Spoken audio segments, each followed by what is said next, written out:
Robert Mugabe has friends and enemies. Let's take a look at what fellow politicians have to say about his leadership.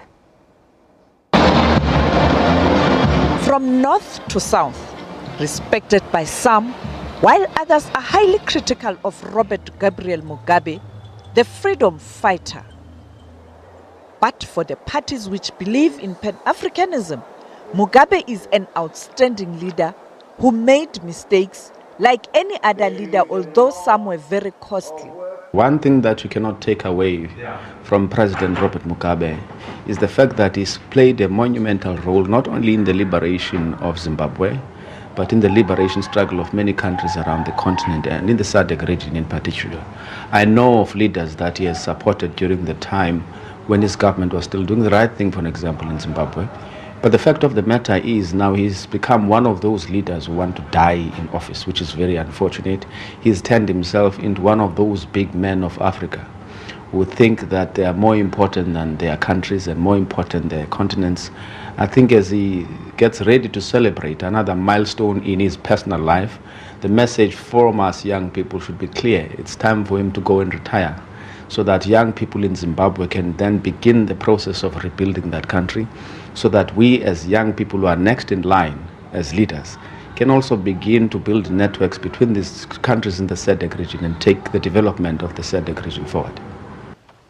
ZANU-PF had a strong bond with the PAC during the struggle, and the two parties still share the same views on the land question.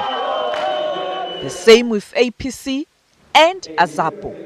But it's the EFF leader's relationship with President Robert Mugabe which raised eyebrows. Julius Malema, as the youth league leader of the ANC, revered the veteran leader. He even paid a visit to Zimbabwe to meet him. And it is this visit that contributed to his radical statements which led to his expulsion from the ANC. The SABC has since reliably learned that when Malema was expelled from the ANC, Mugabe commented that, to quote, "You don't do that to the young energetic leader. You rather channel his energy in the right direction." Never pretend. Always when you see a wide tendency, you must deal with it decisively. And that's what President Mugabe is doing. That's what President Mugabe did when he took the land and said this land must be returned into the hands of our people. We salute him for that. We worship him for that. But we have a problem with him wanting to stay until death. We believe there are so many young people who were inspired by him in his own country. If he can inspire us here in South Africa, there must be surely a lot of them who are inspired in Zimbabwe who can take over from him and continue the legacy. And it is only those who suffer from a mind of a rat who will see a criticism of your heroes as hatred. No, we don't subscribe to politics of personality cult, even if we love you so much. But today, you're not dressed properly.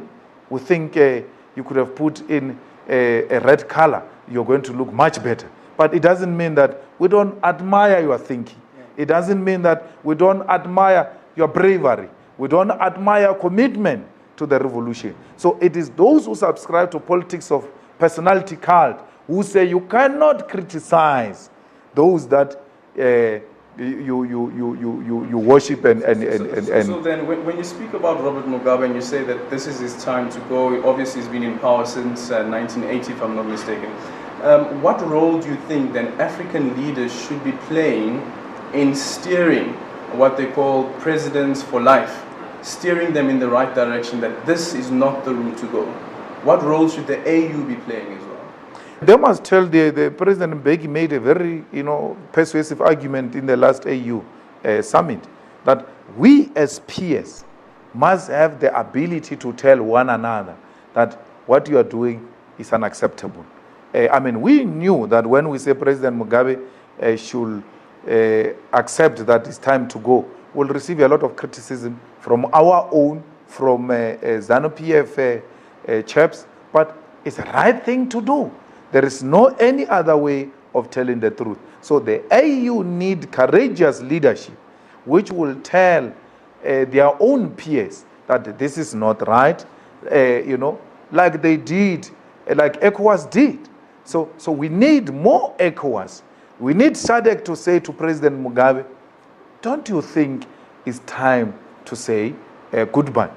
And he must not, after leaving the position, die. No, he must live long to see his legacy continuing and going beyond Zimbabwe into South Africa, into the entire SADC region and the entire continent.